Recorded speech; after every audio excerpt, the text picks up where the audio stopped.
ወል ንገረኝ ካልሽኝ ከዛ በላይ ነውረኛ ነሽ ከዛ አልፈሽ እና እኔ ይሄን ምልሽ ወንዶችን ፎቶ ያንተ ነው አንተ አይደለህም ነህ ይሄኔ ፎቶ ነው ነህ ወይ ነው እኔ አይደለሁም የቀነኒ አዱኛ አሳዛኝ ህልፈት ዜና አሁንም መላውን ህዝብ እያስቆጣ ባለበት በዚህ ወቅት ታላቅ ወንድሟ ለማ አዱኛ ላለፉት ቀናት ይዞት የነበረውን ዝምታ በመስበር ልብ የሚሰብሩ መረጃዎችን ይፋ አድርጓል።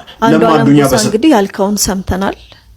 ግን አንዳንድ ጥያቄ የሆኑብኝ ነገሮች አሉ። በእርግጠኝነት ይህ ጥያቄ እኔም ጥያቄን ብቻ ሳይሆን የብዙዎች ጥያቄ ነው ሊሆን የሚችለው። ሰላም ውድ ቤተሰቦቼ እንዴት ናችሁልኝ? ደህና ናችሁልኝ? ይሄ ደህና ነኝ፣ ክብሩ ይስፋ ብያለሁ። በቅድሚያ እንኳን ለጌታችን ለመድኃኒታችን ለኢየሱስ ክርስቶስ የልደት በዓል በሰላም አደረሳችሁ ለማለት ፈልጋለሁ። ከበዓል በፊት የተገናኘ ነው። ከበዓል በኋላ ለመጀመሪያ ጊዜ ስለተገናኘን ያው በዓሉን ቢዘገይም እንኳን አደረሳችሁ ማለት ፈልጌ ነው። ኮሜንት ሴክሽን ላይ ገብታችሁ እንኳን አደረሳችሁ እንድትባባሉልኝ በትህትና ጠይቃችኋለሁ። ቤተሰቦች ዛሬም እንደተለመደው ለእናንተ እንግዲህ ወቅታዊ አዳዲስ መረጃ ዘር ቪዲዮዎች ይዤላችሁ መጥቻለሁ። አነጋጋሪ ናቸው፣ ይጠቅሙናል፣ መረጃ ይሰጡናል። እንዲሁም ደግሞ ምክርንም ወይም ደግሞ መረጃን ሊያቀብሉን የሚችሉ በርከት ያሉ ቪዲዮዎችን ይዤላችሁ የመጣኋቸው። አብራችሁን ቆዩ ቤተሰቦች። ለቻናሉ አዲስ ሆናችሁ ደግሞ እንግዲህ ሰብስክራይብ ማድረግ እንዳይረሳ። ሰብስክራይብ በማድረግ ቻናላችንን ወደ 30 ሺህ የመግባት ዘመቻውን እንግዲህ አሁን እንድትቀላቀሉ ከዚህ ጋር በትህትና ጠይቃችኋለሁ። በተጨማሪም ደግሞ ቤተሰቦች ቪዲዮ ላይክ አድርጉ። የበዓል ስጦታ ከእናንተ የሚጠበቀው ምንድነው? ላይክ ማድረግ፣ ሰብስክራይብ ያላደረጋችሁ ሰብስክራይብ ማድረግ ነው። እንግዲህ ላይክ እና ሰብስክራይብ ከእናንተ ይጠበቅባችኋል፣ እንዳረሱት ቤተሰቦች። እንግዲህ ወደ ቪዲዮቹ እንሄዳለን። አብራችሁን ቆዩ።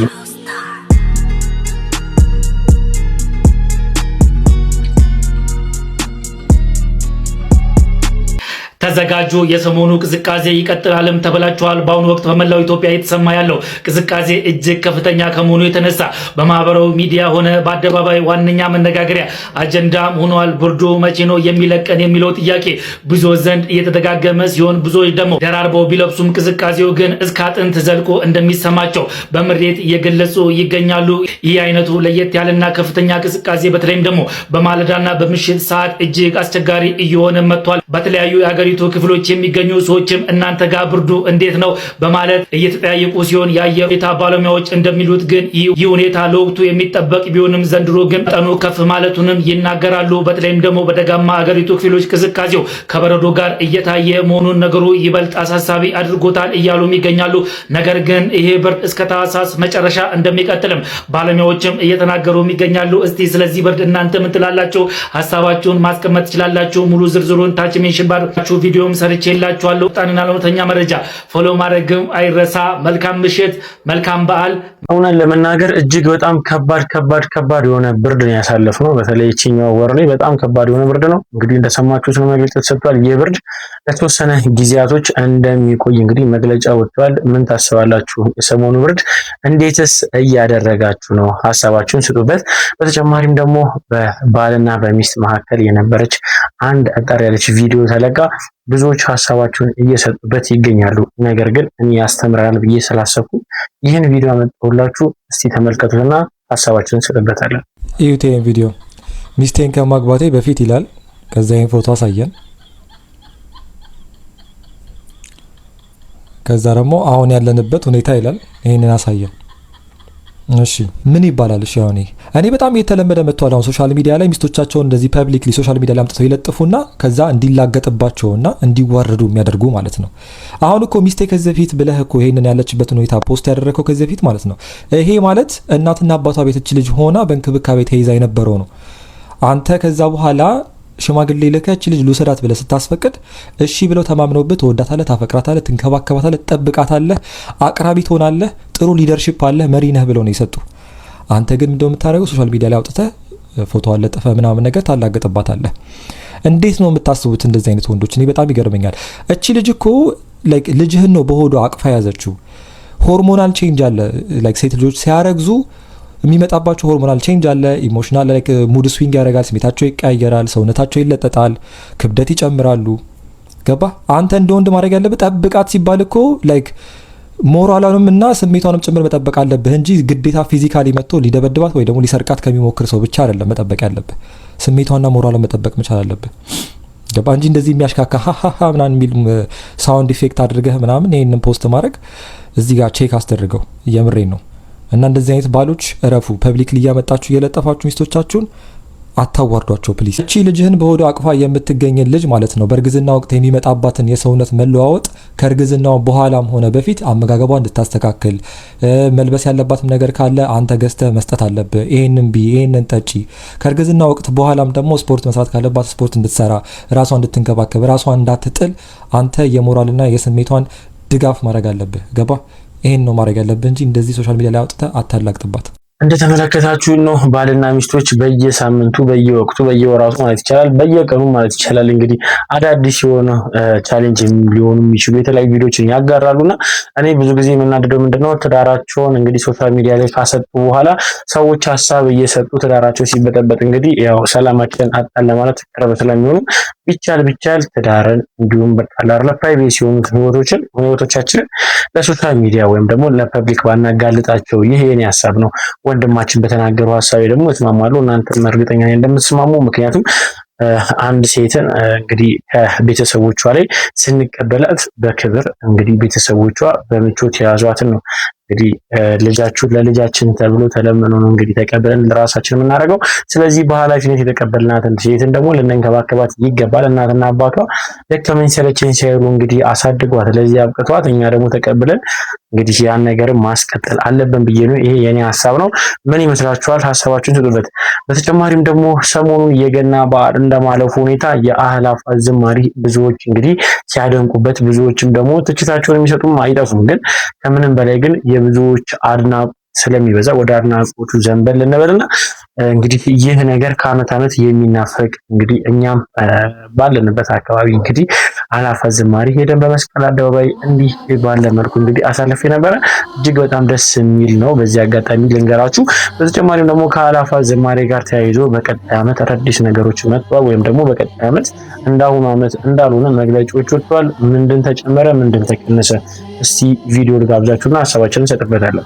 ከቀጣይ ዓመት ጀምሮ የአእላፋት ዝማሬ በገና ዋዜማ እንደማይደረግ ተገልጿል። እናም በምትኩ ከቀጣይ ዓመት ጀምሮ የአእላፋት ዝማሬ ከዋዜማው አንድ ቀን ቀደም ብሎ እንዲደረግ መወሰኑን ኢጃት አስታውቋል። የሶስተኛው ዙር የአእላፋት ዝማሬ መርሃ ግብር በደማቁ በመስቀል አደባባይ መከናወኑ ይታወሳል። ታዲያ ከዝግጅቱ በኋላ መግለጫ የሰጠው የጃንደረባው ትውልድ ከቀጣይ ዓመት ጀምሮ የአእላፋት ዝማሬ ወደ አእላፋት ማህሌትና የአእላፋት ቅዳሴ ለማሳደግ የተወሰነ ሲሆን እንዲሁም ዝግጅቱ ከቀጣይ ዓመት ጀምሮ ከዋዜማው አንድ ቀን ቀደም ብሎ እንዲካሄድ የተወሰነ ሲሆን ይህም እንግዲህ የተደረገበት ምክንያት የማህሌት የሚቆሙና ቅዳሴ የሚያስቀድሱ ምዕመናን ከአእላፋት ማግስት እረፍት አድርገው ወደ ቤተክርስቲያን እንዲሄዱ እንዲያስችላቸው እንዲሁም በተጨማሪ ወደ ቅዱስ ላሊበላና ወደ ሌሎች ቅዱሳት ቦታዎች ጉዞ የሚያደርጉ ሰዎችም ዝግጅቱን ተሳትፈው መሄድ እንዲችሉ እንደሆነም ተገልጿል።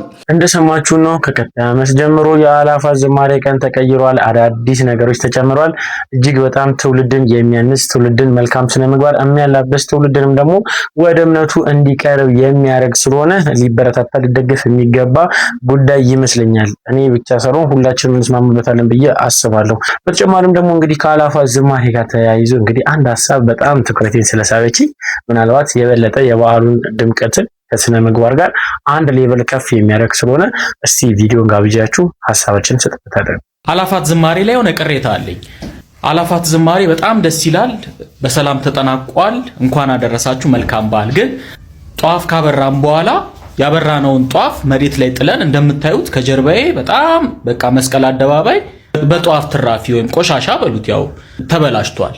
እንደ ጃፓኖች ብንሆን ጃፓኖች ትዝ ይላችኋል። የትኛውም ስቴዲየም የትኛውም ቦታ ወይ ኮንሰርት ምናምን ከተጠቀሙ በኋላ የተጠቀሙበትን መጠጫም ሆነ ማንኛውም ነገር ጽድት አድርገው ስቴዲየምም ሆነ ሆል ጽድት አድርገው ነው የሚወጡትና እንደ ጃፓኖች ብንሆን ተመኘውና እንዲህ አይነት ነገር ቢለምድብን ምናልባት ለሚቀጥለው ዓመት ቢደረግ ደስ ይለኛል። ለመናገር እኔም በሰዓቱ ያስተዋልኩት ነገር ነው። በጣም የጧፍ ስነ ስርዓቱ በጣም ደስ የሚል ነበርና በርከት ያለ ሰው እንደመገኘቱ ያው በመስቀል አደባባይ ብዙ ዌስቴጅ ነበርና እነሱ ነገሮችን አጽድተን ብንሄድ ደግሞ የበለጠ በበዓሉ ላይ ሌላ ድምቀትን የምንጨምርበት ስለሆነ በቀጣይ ዓመት ፈጣሪ በሰላም ካደረሰኝ ሁላችንም እንግዲህ በዚህ ጉዳይ ላይ ብናስብበት ይሄ የኔ መልካም ሀሳብ ነው። እንግዲህ ትስማሙበታላችሁ ብዬ አስባለሁ። እናንተስ ምን ይመስላችኋል? ሀሳባችሁን ስጡበት። ወደ ሌላኛው ጉዳይ ስንሄድ ደግሞ የቀነኒ አዱኛ ጉዳይ አሁንም ብዙዎችን እያነጋገረ ብዙዎችን እያወዛገበ የቆየ ጉዳይ ነው። እንግዲህ አሁን ላይም ከጥቂት ሳምንታት በፊት እንግዲህ ወንድሟ ታናሽ ወንድሟ እንግዲህ በራሱ በሷ የቲክቶክ ገጽ እንግዲህ ያጋራው አንድ ቪዲዮ ነበረ። በእህቱ መበደል ወይም ደግሞ እህቱ ላይ የደረሰባትን ግፍን በአይኑ እንዳየም ተናግሯል። እንግዲህ ከዚህ ጋር ተያይዞ ብዙዎች ሀሳቦች ይሰጡበት ነበረ። እኛም ቪዲዮአችን ላይ አካተን እንግዲህ ተወያይተንበት ነበረ። ነገር ግን አሁን ላይ ደግሞ ሌላኛው ወንድሟ ወይም ደግሞ ታላቅ ወንድሟ ሌላ ቪዲዮ ሰርቶ ለቆ እንግዲህ በዛ ጉዳይ ላይ ብዙዎች እየተነጋገሩበት ይገኛሉ። እስቲ ልጋብዛችሁና ሀሳባችንን እንሰጥበታለን። የቀነኒ አዱኛ አሳዛኝ ህልፈት ዜና አሁንም መላውን ህዝብ እያስቆጣ ባለበት በዚህ ወቅት ታላቅ ወንድሟ ለማ አዱኛ ላለፉት ቀናት ይዞት የነበረውን ዝምታ በመስበር ልብ የሚሰብሩ መረጃዎችን ይፋ አድርጓል። ለማ አዱኛ በሰጠው ምስክርነት እህቱ ቀነኒ በምንም አይነት ሁኔታ ራሷን ለመጉዳት ፍላጎትም ሆነ ሐሳብ እንዳልነበራት ገልጾ አስክሬኗን ቤት ውስጥ በተመለከተበት ወቅት ህይወቷ እንዲያልፍ የተደረገው እዚያው እንደሆነ መረዳቱን ገልጿል። ለማ አዱኛ እንደሚለው ከሆነ የቀነኒ አዱኛ አስክሬን በያኒት ሆስፒታል በኩል አልፎ ወደ ሚሊኒክ ሆስፒታል ሲወሰድ ቤተሰቦች ሳያዩት በሚስጥር ሊቀበር ታቅዶ የነበረ ቢሆንም እሱ ግን በጉልበት ሳጥኑን ከፍቶ ለመመልከት እንደቻለና በወቅቱ እህቱ ላይ ምንም አይነት ጭረት ወይንም የተሰበረ አጥንት አለመኖሩን አረጋግጧል። ለምን እኛ ሳናይ ሊቀብሯት ፈለጉ የሚለው ጥያቄ እስካሁን መልስ ያላገኘ ሲሆን የመንግስት አካላት ቤተሰቡ ዝም እንዲል ጫና ሲያደርግባቸው እንደነበርና አሁን ግን እውነታው ለዓለም ይፋ መሆን ስላለበት ድምጹን ለማሰማት መወሰኑ ለማ አዱኛ አስታውቋል። ሌላው እጅግ አሳሳቢ ጉዳይ እውነቱን አውጥቷል በሚል ታናሽ ወንድማቸው ሊበን አዱኛ ደህንነት አደጋ ላይ መውደቁ ነው። ሊበን ሚስጥር አውጥተሃል በሚል የማስፈራራት መልእክቶች እየደረሱት መሆኑን ለማ ገልጿል። ወንድሙ ላይ ጉዳት እንዳይደርስም ስጋቱን ገልጿል። እውነት ለመናገር እንደሰማችሁት ነው። ይሄ ነገር እኔ አሁን ላይ ሁሉም ሀሳብ እየሰጠበት ነገሩ የሆነ ሳምንት ላይ በአንዱ አካል በኩል የሆነ ነገር ይመጣና በዛ በኩል አመዝኑ ብዙ ሰዎች አንዱን አካል ይተቻል። የሆነ ሳሌ ደግሞ በአንዱ በኩል በተተቹ በኩል ሊሆን ይችላል በአንዱ በኩል ጋር ሀሳብ ሲመጣ እንደገና ሰው እንዲና እንዲያለ ብዙ ግራ እየተጋባ ይገኛል። እኔ ያየሁትን የተረዳሁት ነው እና ይሄ ጉዳይ እንግዲህ በህግ የተያዘ ነው። በህግ ስለሆነ እንግዲህ ገና አሁንም በፍርድ ሂደት ላይ ስለሆነ ባለመብቶቹ ወይም ደግሞ ለዚህ ጉዳይ ዋና ኃላፊነት ወስደው ጉዳዩን እየመረመሩ ላሉት ብንተውላቸው ይሄ የኔ ሐሳብ ነው። ወንድምየው በሰጠው ሐሳብ ላይ ግን ሐሳብ ካላችሁ በነጻነት ኮሜንት ሴክሽን ላይ አጋሩኝ። በተጨማሪም ደግሞ ይድረስ ለአንዱ ዓለም እንግዲህ ለአንዱ ዓለም ሊደርሱ የሚገቡ ጥያቄዎች ብላ ወይም ደግሞ እነዚህ ነገሮችን ምላሽ መስጠት ካልቻለ በቀደም የሰጠው ምላሽ እንግዲህ ውሸት ነው ብላ ተናግራለች። እስቲ ምንድናቸው እንስማትና እህታችንን ሐሳባችንን ስጥበታለን። አንዱ ዓለም ጎሳ እንግዲህ ያልከውን ሰምተናል። ግን አንዳንድ ጥያቄ የሆኑብኝ ነገሮች አሉ። በእርግጠኝነት ይህ ጥያቄ እኔም ጥያቄን ብቻ ሳይሆን የብዙዎች ጥያቄ ነው ሊሆን የሚችለው። የመጀመሪያው ዲፕሬሽኗ ምክንያት ምን ነበረ? እሱን ማወቅ እንፈልጋለን። ከተናገር ካልቀረ ሁሉንም መናገር ስላለብህ ማለት ነው። አንድ በህይወቷ ደስተኛ የሆነች ሴት ቤት ውስጥ ስለተቀመጠች ብቻ ዲፕሬሽን ውስጥ አትገባም። ለምሳሌ እኔ ከ3 ወር አንዴ ከ4 ወር አንዴ ወደ ውጭ የምወጣው ቤቴ ቁጭ ብዬ ነው የምኖረው። ግን ምንም ዲፕሬሽን የለብኝም። ኢቭን ኢፍ ባለመውጣቴ በጣም ደስተኛ ነኝ። አየህ ይሄ የኔ ስቶሪ ነው። ሰው ከቤት ስላልወጣ ብቻ ዲፕሬሽን ሊገባበት አይችልም። ምን ነበረ ቢሃይንድ ከጀርባ ያለው የዲፕሬሽኗ ምክንያት ምን ነበር? እንደ ባል አንተ ምን ያህል ሪስፖንሲብል ነበርክ የሚለውን ነው እኔ መጠየቅ የፈለኩት። እዚህ ጋር ሜንሽን የምፈልገው አብዛኛው ወንዶች ኢትዮጵያ ውስጥ ማለት ነው ላይክ ሚስትን ማግባት ማለት ጀስት ለማስወለድና አግብቷል ምናምን ለመባል እንጂ ሪስፖንሲብል አይደሉም አብዛኛዎቹ ማለት ነው። እና ዲፕሬሽን ውስጥ ነበረች። አንድን ዲፕሬሽን ውስጥ ያለን ግለሰብ ወይ ሚስትህን ማለት ነው በማስመከር ዲፕሬሽንን አታጠፋውም። ኦኬ ዲፕሬሽን በማስመከር የሚጠፋ ነገር አይደለም። ለጓደኞቹ አስመክሪያታለሁ፣ በወንድሙ አስመክሪያለሁ፣ በቤተሰቡ አስመክሪያለሁ፣ ግን ምንም ለውጥ የለም። ኢቭን ኢፍ ዲፕሬሽን ውስጥ እንድትወጣ ቤት ውስጥ ስትቀመጥ ስለነበረ ያደረኩት እንዴት ነው? ተነስታ ሶሻል ሚዲያ ላይ እንድትንቀሳቀስ ደሴም ሽት ቤት ውስጥ ሆና ነው ሶሻል ሚዲያ ላይ የምትንቀሳቀሰው እኮ እና ብር አለ ሰውም ታውቃለህ። ስለዚህ ለዲፕሬሽኗ ምን ያህል ጥግ ድረስ ሄደሃል አንተ? ዲፕሬሽን እንዳልኩ በማስመከር የሚለቅ ነገር ስላልሆነ ማለት ነው። ምን ያህል በባለሙያ በስነ ልቦና አማካሪዎች ምን ያህል ጥግ ድረስ ሄደሃል? ሁለተኛ በታሪኮች ውስጥ በተናገርካቸው ነገሮች ውስጥ ሁሉ ለምንድን ስለ ፎቶ ያላነሳው? መነኬሳ መሳኑ ቀብዲሽ ሞአባ መናከም ብራ ቀብዲ ለምንድን ነው ስለዛ ፎቶዎች ስለወጡ ፎቶዎች አይኗ እንደዛ በልዞ ፊቷ እንደዛ ከንፈሯ እንደዛ እሳት ውስጥ እንደነበረ ብረት ስትቀጠቀጥ እንደነበረ ኢትስ ኦብቪየስ። ሰውም እንደዛ አግሬሲቭ ሆኖ እየጮኸ ያለው እቺ ልጅ ትኖር የነበረው ህይወት የስቃይ ህይወት ነው የሚል ነው። አንድም እንኳን ስለ ፎቶ አላነሳም። ዋኤ ፎቶ ማፊን ካስ ኤኙ ታከስ ጎዳ ትሬ ጅሬኘሼ ሁንዱ መዩ ይችላል። ማን ነበር ያንን ሲያደርግ የነበረው? እሱን አንተ እንደባል መናገር ነበረብህ፣ ሪስፖንሲብል መሆን ነበረብህ። ሶስተኛ እንግዲህ እንትን አደረግን አወራችኝ፣ አላምንህም አለችኝ። ለምን አታምነኝም ብላ ጠየቀችኝ። ከዛ ተነስታ ካጠገቤ ሄደች አልክ። ኦኬ ፋይን ኦሶ ፖለቲኬታቴ ዮካን ኦሶ ሙጫኬታቴ ልጅህ ብትሆን ኖሮ ያቺ ሴት ራሱን ለማጥፋት እየሞከረ ያለን ሰው ላይ እንደውም ሰልችቶኛል ይሄ ህይወት፣ እንደውም በቅቶኛል፣ እንደውም እንድንለያይ ፈልጋለሁ ትላለህ።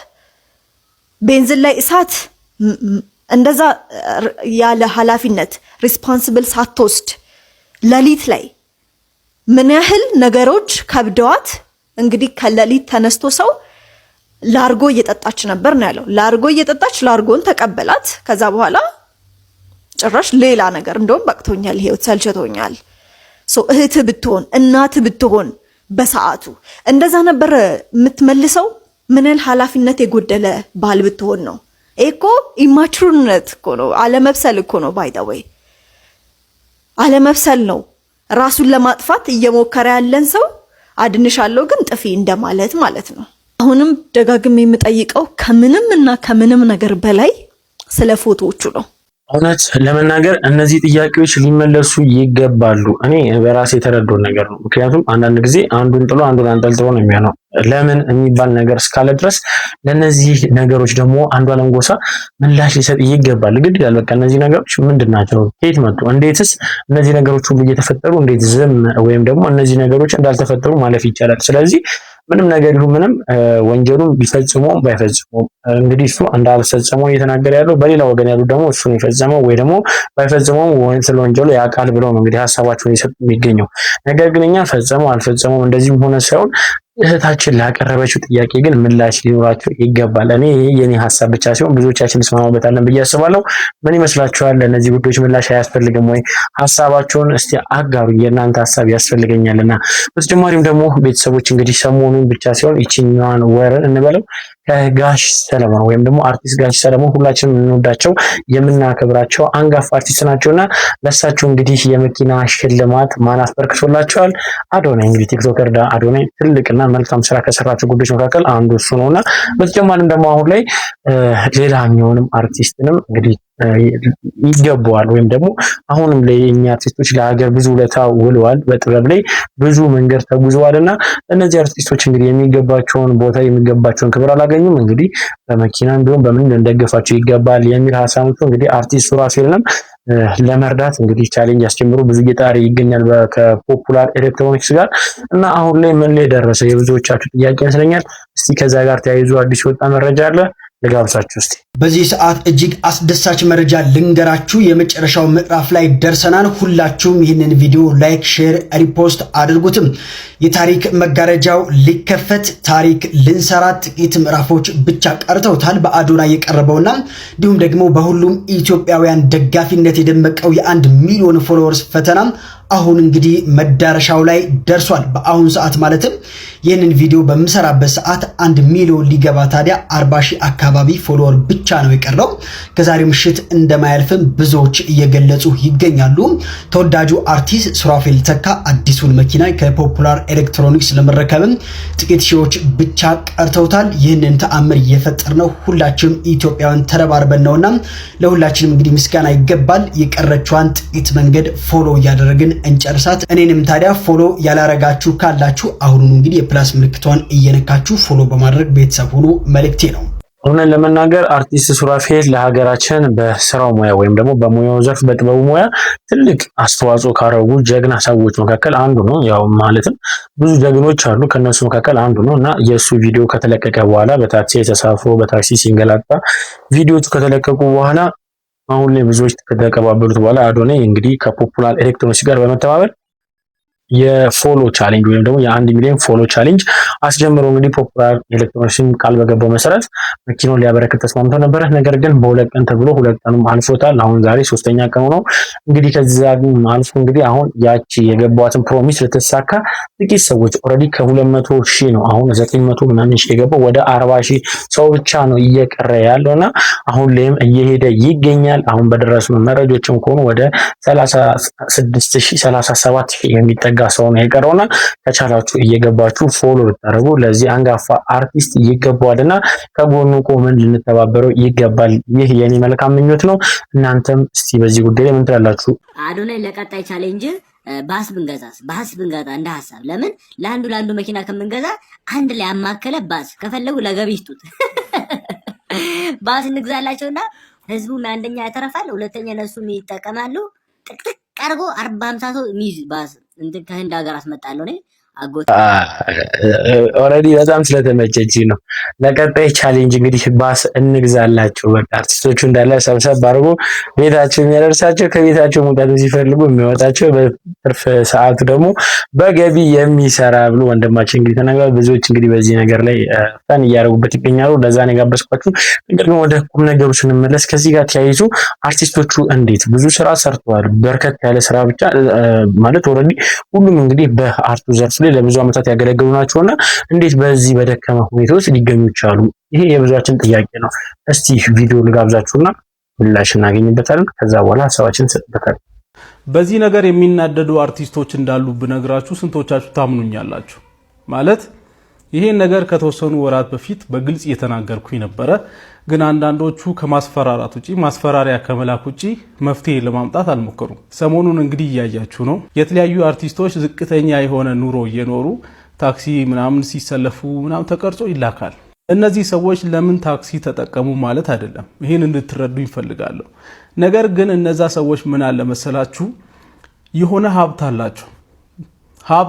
መኪና ብቻ አይደለም ከመኪና በላይ ሊያስገዛ የሚችል ሀብት አላቸው።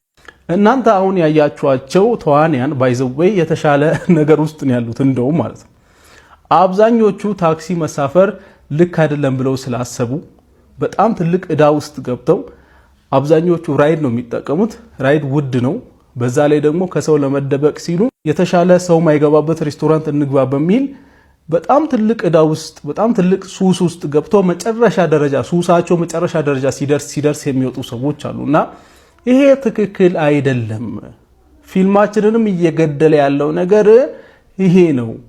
ስለዚህ ቶሎ ብላችሁ ኢንተርቴይንመንት ኢንዱስትሪው ላይ ያለውን ጨምላቃ ነገር አስተካክሉ። ሌላው ደግሞ ኢንፍሉዌንስ የሚባለው ነገር ከናንተ እጅ ቶታሊ ወጥቷል። ተጽዕኖ መፍጠር አትችሉም። አሁን ላይ ቲክታከሮች ከፊልም ሰዎች ከተዋንያን ከሙዚቀኞች በላይ በዚህ ሰዓት ፓወር አላቸው ህዝቡ ላይ። ማንም አርቲስት መጥቶ እንደዚህ አድርግ ብሎ ሲናገር የማያደርገውን ነገር አንድ ሌላ ኮንቴንት ክሬተር ቲክቶክ ላይ ያለ ሰው መጥቶ ሲናገር ህዝቡ ያደርጋል። ምክንያቱም ከናንተ በላይ በዚህ ሰዓት ህዝቡ ቲክቶከሮችን ይወዳል። ይሄን መረዳት አለባችሁ። ለምን የሚፈልገውን አይነት የአርት ስራ እያመጣችሁ አይደለም። ሌላ ደግሞ ከህዝቡ ጋር እየተቀራረባችሁ ሳይሆን እየተራራቃችሁ ነው ያላችሁት። ስለዚህ ይሄ ነገር ቶሎ መስተካከል አለበት። አሁን እንደውም ረፍዷል ነው።